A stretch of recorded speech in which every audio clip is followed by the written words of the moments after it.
Hey everyone, welcome back. Apple Pay does not have a traditional login like most apps, but there's exactly how to access it and get it ready to use for the first time on your iPhone. Apple Pay lives inside the Wallet app on your iPhone.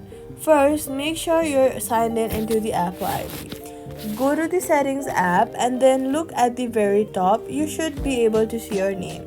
If it says sign in into your iPhone, tap and enter your Apple ID, email, and password. Once your Apple ID is signed in, find the Wallet app on your home screen.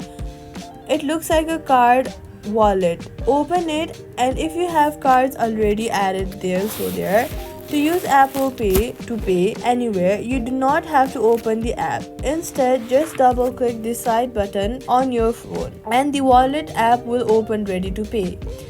And then just look at the top of your phone for Face ID to confirm. That double click plus Face ID is how you log in and authorize every Apple Pay payment. You can also open a wallet by swiping up or just asking Siri. So, all you've got to do is sign in into your Apple ID in settings, find Wallet app, and double click the slide button plus Face ID to authorize payments. That's how Apple Pay login works. Subscribe for more Apple Pay guides.